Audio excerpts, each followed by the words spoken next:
In the last few years, the 5,814 lower primary teachers and 6,727 upper primary teachers working under the Samagra Shiksha, erstwhile Sarva Shiksha Abhiyan, SSA, of our state has been struggling to air their grievances to the government, which are still awaiting redressal of their problems. Honorable Speaker, sir, the Meghalaya Sarva Shiksha Abhiyan School Association, central body, has requested the state government for creation of posts to shift 12,541 existing SSA teachers from the State Implementation Society to the State Education Department on regular basis as per provision of the RTE and SSA norms. So the association has submitted several representations as a reminder on the issue to the state government through the Minister in charge Education. On the 11th of September 2019, the State Project Director of the SSA informed the association that the matter is under examination at the government level. Sadly, even after 1 year and a half now, sir, the status of government is still the same. Matter under examination. Sir, as per the state rules under RTE Act of 2009, it is inferred that the teachers recruited and appointed for implementing the provision of RTE Act shall have pay and allowances at par with the regular teachers. But in our state, 5,814 primary teachers and 6,727 upper primary teachers working under the SSA are separated from regular teachers. Sub-Rule 1 of Rule 18 of the State RTE Rule 2011 states that the state government or local authority shall notify the terms and conditions of the salary and the service and allowances of teachers in order to create a provisional and permanent cadre of the teachers. So in this connection, the government via a notification had clearly stated that additional teachers will be provided as per RTE norms to all government and local body schools. It is further clarified that SSA is not separated but aligned with RTE, and all norms of SSA have become norms of RTE, and norms of RTE Act became applicable to SSA, including provisioning of teachers. So SSA framework of implementation's revised norms clearly states that the state should maintain a unified teaching cadre and no separate SSA cadre is permissible, as all teachers are ultimately to be borne by the state government. Therefore, it clearly implies that all posts have to be borne by the state and should be engaged with permanent and professional teachers belonging to a unified cadre. Apparently, these SSA teachers continue to be appointed on contractual basis by the School Management Committee, duly authorized by the SEMAM as a policy decision taken by the state government, which clearly contradicts to the instructions given by the Government of India.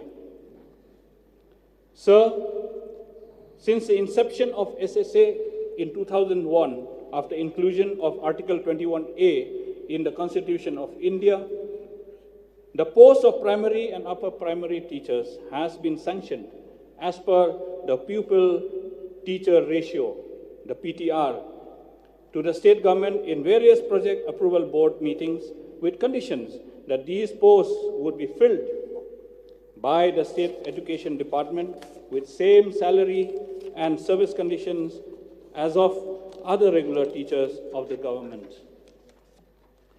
While referring to the guidelines of the Samagra Shiksha, an integrated scheme for school education in Para 5.8, Sub-Para 5.8.1, it is clearly mentioned that elementary teachers working under budget head of erstwhile National Flagship Educational Program, the Sarva Shiksha Abhiyan, or the SSA, currently known as Samagra Shiksha, their salary structure will be determined by the state government, and there will be no separate teachers as sanctioned by the center. Rather, all teachers are ultimately the responsibility of the state government. Again, under the Meghalaya Right of Children to Free and Compulsory Education Rules 2011, Rule 18, Sub-Rule 3 states that the scales of pay and allowances, medical facilities, pension gravity, provident fund, and other prescribed benefits of teachers, including those employed for the purpose of imparting special training as specified in Section 4, shall be that of regular teachers and at par for similar work and experience. So the SSA teachers do not get medical leave.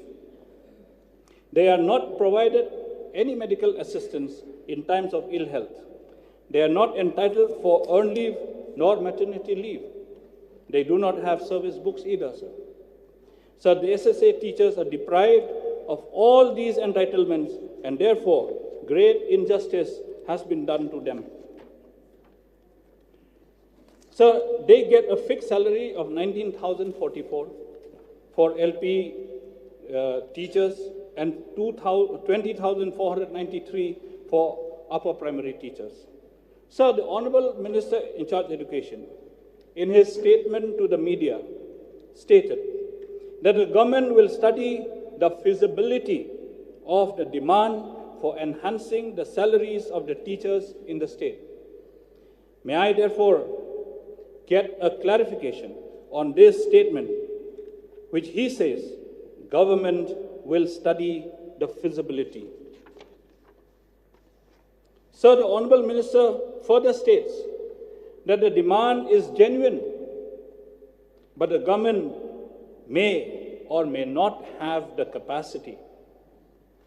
Sir, I understand the government will require a huge amount of rupees 200 crores or more if the salary is to be enhanced. But I may say that this is inevitable. We are in a situation where the government has to take a call at the earliest. The Honorable Chief Minister has earmarked a handsome budget for the Education Department in the current budget. Honorable Speaker, sir, through you, I request the Honorable Minister Education to kindly consider the enhancement of the salaries of the SSA teachers in the state, keeping in mind the lean economy due to the corona pandemic and current trend of price rise of commodities. Therefore, before I resume my seat, I urge upon the government to consider the enhancement of salaries to SSA teachers at the earliest. Thank you, sir. Minister in charge, please.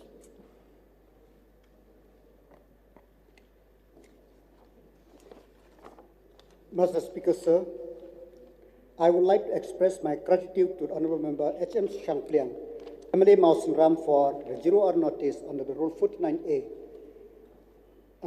of the Rules of Procedure and Conduct of Business under the caption appeared in Meghalaya Current dated 18 February 2021. Quote, government will study the feasibility of enhancing SSA salary. I thank him for his interest and concern in education in the state of Meghalaya as well as the welfare of the teachers as a whole. Sir, I would like to inform the Honourable Member that this House that the zero-hour notice raised by the member have been noted by department and matter is being closely examined by the government.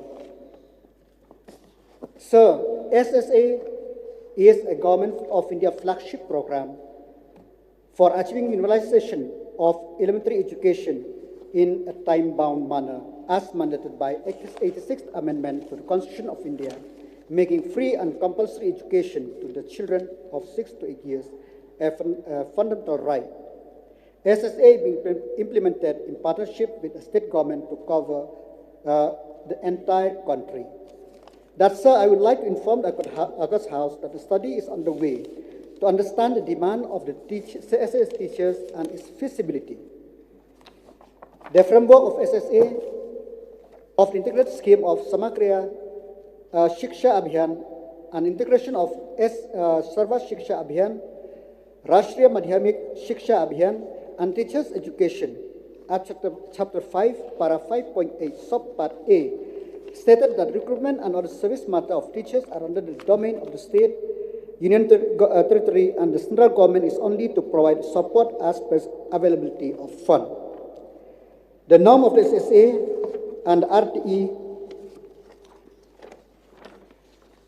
Act 2009 and the clear right to children and to free and compulsory education rules 2011 has categorically emphasized on the need to prepare the state to universalize the elementary school education and ensure the quality education, including equity and inclusiveness. The state government need to review the status of the teachers in the state, whereby fostering them to the level of dignified profession through rewarding regular and human financial benefit, which will fit into the living conditions, service, and qualification as mandated by RT Act, the NCTE, and natural justice. Taking into consideration of the RT Act and the welfare of education of the state as a whole, it is therefore justified that the resource for the progress of the state at the grassroots level should be strengthened and investment for its sustainability be enhanced. Therefore, the State Education Mission Authority of Meghalaya shall revisit the proposal for enhancement of salary.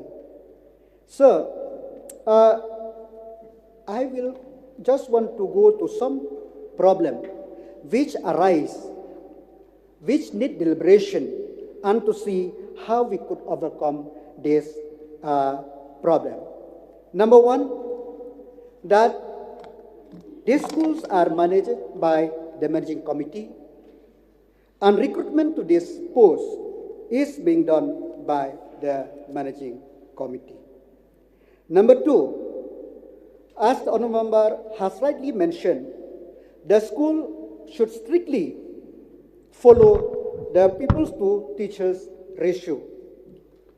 In fact, sir, I attended the CAB meeting in 2019, where I raised the issue of enhancement of teachers' salary under the SSA. And the reply I got in that meeting is that Meghalaya has got so many schools and so many teachers, and in fact, many of the schools are beyond, more than what it is should be there as per RTE.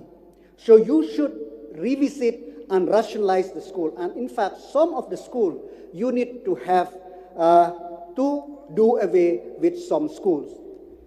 This taken me aback, sir, because doing that, I know that many of the teachers, SSA teachers, if we go by the people to teachers ratio, and also by as per the mandated by the RTE, many of the schools have to be closed down, and many of the teachers have to lose their job. So it is both ways. What can we do? That's why we are deliberating, and we are continue to deliberate. We know the concern of the teachers. We know how to help them, but the constraint is that whether those managing committee will allow the government to take over the schools. That is number one question. Whether some school within the vicinity of 1 kilometer area for the primary school will be abolished since the people to ratio is less, whether that could be done or not, because some teachers may have to lose their job. Number three, then if that, then we have to recruit the teacher. So it is not a very easy. And number three, the financial implication. Sir, to implement, to absorb this post, we need not less than 527 crore, 567.644 crore annually to meet the salary of this, which entailment of the additional requirement of fund of about 216 plus because of this capping of salary by the central under 35 crore, so it's become about 251 crore extra only for SSA component. Sir, we have also other teaching community teachers on the other part of the, ad hoc deficit, pattern deficit. When we have to think holistically. We cannot do just one part of the only for SSA. We have to look in the holistic view. So we are study how to rationalize the school under SSA. Number two, and how to meet a financial implication on the SSA. So that's why it is not a very easy decision, but ultimately at some point of time, we have to take a decision. The decision may not please everybody, but we have to take a decision for the benefit of the student community, for the benefit of the general education in the state of Meghalaya, and also for the benefit of the teacher. With this word, thank you very much, Mr. Speaker, sir. I'd like to thank the Honorable Minister in charge of Education for his reply. Though there is nothing assuring on the whole subject matter that I had raised, he has not been able to give me any kind of assurance whatsoever.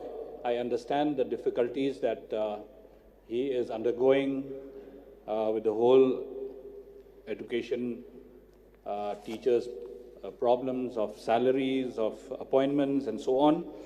But, sir, this issue of SSA teachers is not new, sir. This is not the first time that I have brought this issue to the notice of this August House and to the notice of the Honorable Minister. And Honorable Minister, in the last years also, had assured to come up with certain proposals. And, sir, it has taken 1.5 years from the date that this matter was raised. So I do not know how long the Honorable Minister is going to take in this regard, but I think the sooner the better, because there is a lot of hardship, there is a lot of problem that the SSA teachers are facing. May I get some kind of assurance from the Honorable Minister that he would definitely take up this matter on a priority, so that this timeline, though there is no timeline given, nor any timeline set, but it has already taken 1.5 years on this matter. So how long the minister will take, I do not know. But nevertheless, if he can assure this House that definitely something will come up in the near future, that will be very satisfying, sir. Mr. Deputy Speaker, sir, in fact, we are very serious in the for the teacher welfare of the state. That's why we are continue to deliberate. But as I said, the issue is not very small. It needs the